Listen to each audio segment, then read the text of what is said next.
नमस्कार, मेरा नाम अद्वैत कुमार निर्गुण है। आज मैं आप लोगों को बताने जा रहा हूँ वर्ल्ड मैप के बारे में। वर्ल्ड मैप में कुल 7 कॉन्टिनेंट हैं: Asia, Africa, north and south America, Antarctica, Europe और ऑस्ट्रेलिया।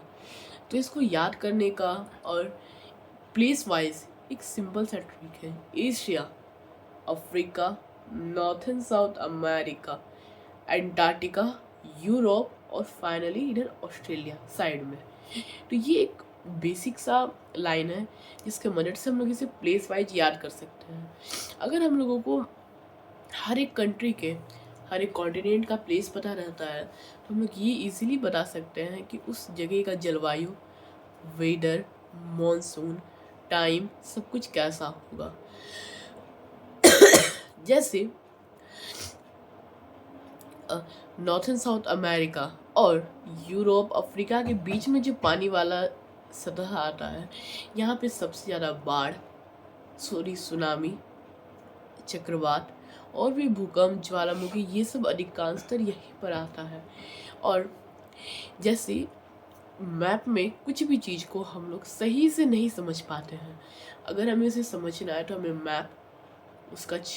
मैप पे आधारित नहीं रहना पड़ता है। हम लोगों को उसके लिए ग्लोब का भी सहारा लेना पड़ेगा। जैसे रशिया दिखाया जाता है पूरे अफ्रीका से बड़ा है अगर हम उसे कंपेयर करें साइज बाय साइज, पर एक्चुअली में रशिया अफ्रीका से काफ़ी छोटा है, क्योंकि अफ्रीका तो पूरा कॉन्टिनेंट है। जैसे है कुछ लोग क्या कहते हैं कि रशिया यूरोप में है और कुछ कहते हैं कि रशिया एशिया में है, पर रशिया दोनों ही देशों में है।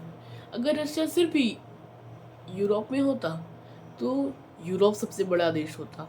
अगर रशिया सिर्फ एशिया में है तो एशिया सबसे बड़ा देश होता।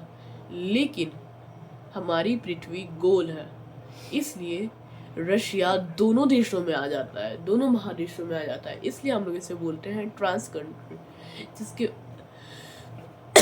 आता है। ठीक है। इसके अलावा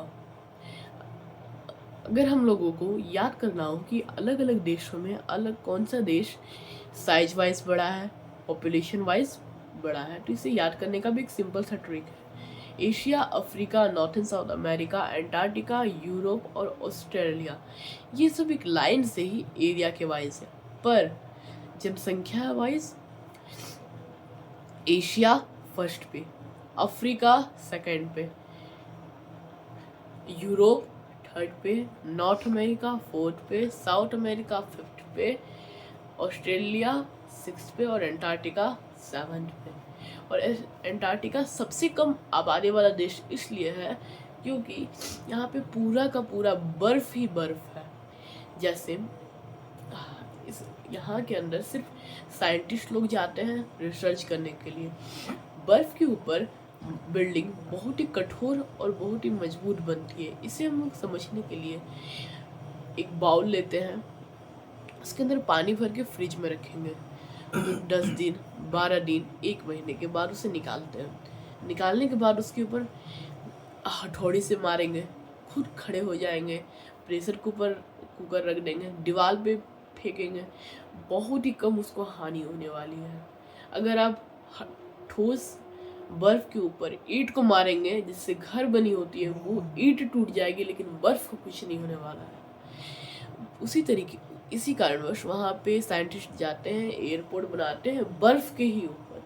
वहाँ पे पहले पानी था, पर ठंड के कारण वो पानी जम गया और जमने के कारण ठोस, मजबूत और सख्त बर्फ बन गया। धन्यवाद।